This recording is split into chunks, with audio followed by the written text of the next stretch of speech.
Well, pressure, look, it's part of life, right? But it can really be a problem and become destructive. So what's your take on this and how couples can manage pressure in their lives and ultimately their relationships as well, Vaynard?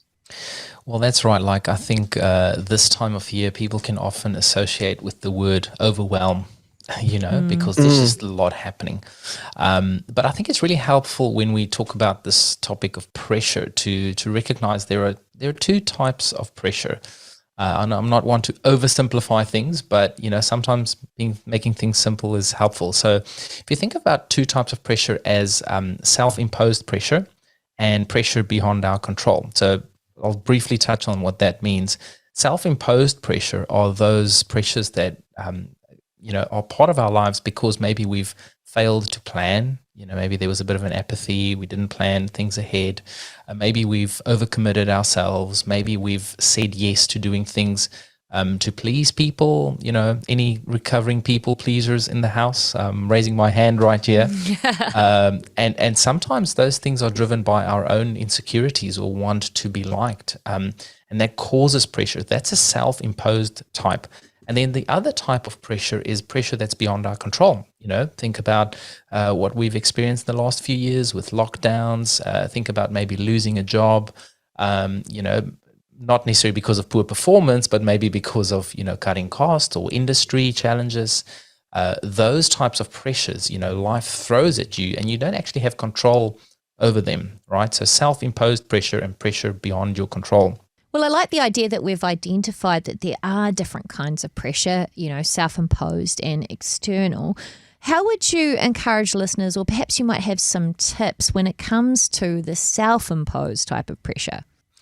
Yeah, look, the self-imposed type of pressure, to be short, plan. Plan well in advance, have the right conversations, and practice your no muscle. These things you can really actually change. That's the part that's in your control. So plan, but don't over-plan. Yeah, that's good. That's good. And, it's good to be flexible sometimes too. But a plan sets us free. There's a great resource called Putting First Things First. You can grab that off the Family Life store. It was written by Andy and Nikki Bray. And it's actually designed for couples to take like a weekend away and actually plan out their year. What are the priorities? What are the things they want to reach? And so they're making sure they're committing to those things first so they can say no to all the other things. That makes saying no easy when you know what you're aiming for. But then, of course, we cannot avoid all types of pressure.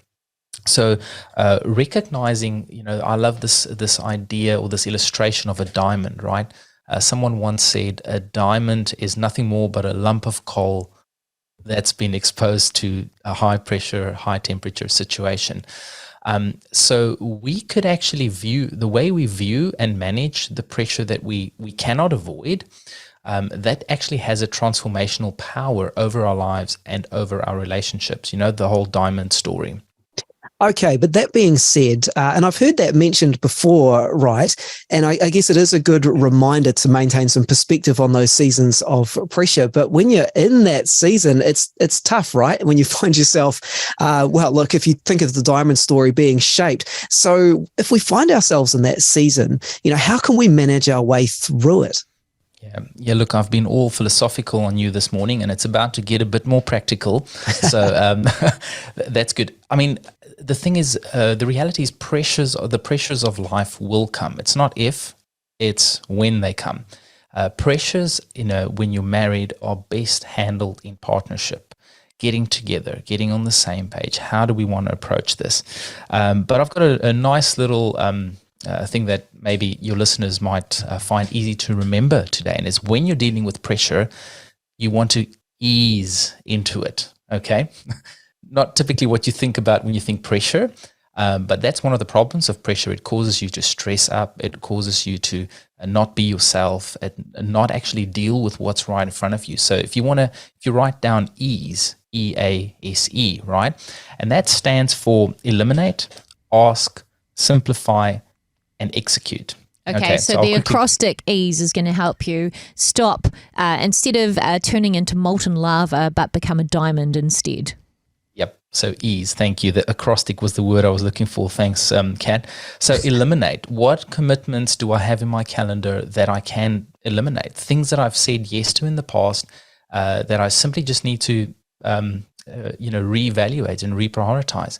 Often we put more pressure on ourselves than the people we've committed to put on us.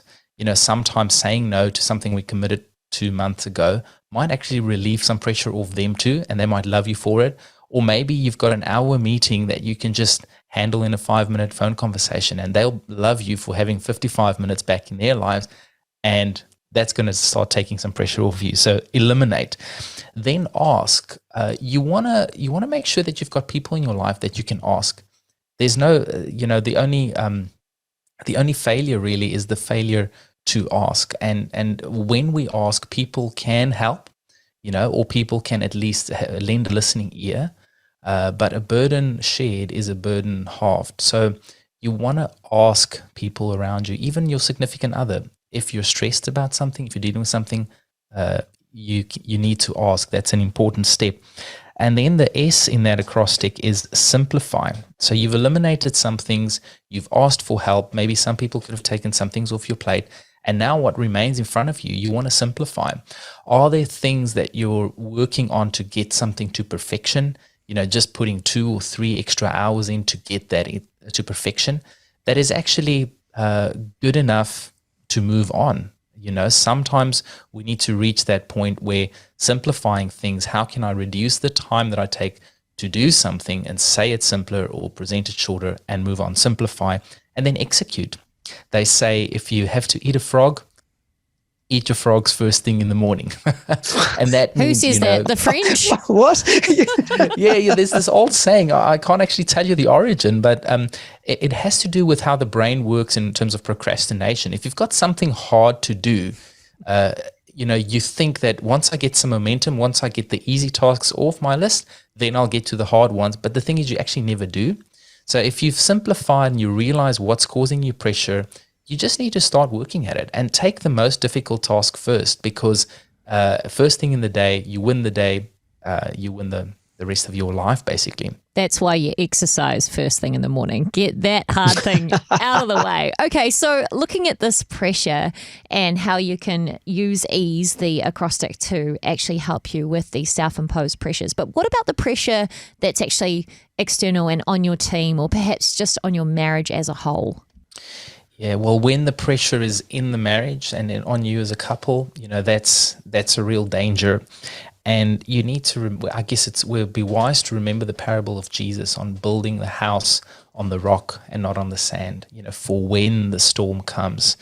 If I can only give one word of advice, we talk a lot about tools and tips, but if I can give one word of advice for couples struggling, and that's, Jesus. He is ultimately the master of reconciliation. And if you've got a storm in your life right now, turning to him and turning towards one another with the forgiveness and a repentant heart is probably the best thing you can do in your relationship.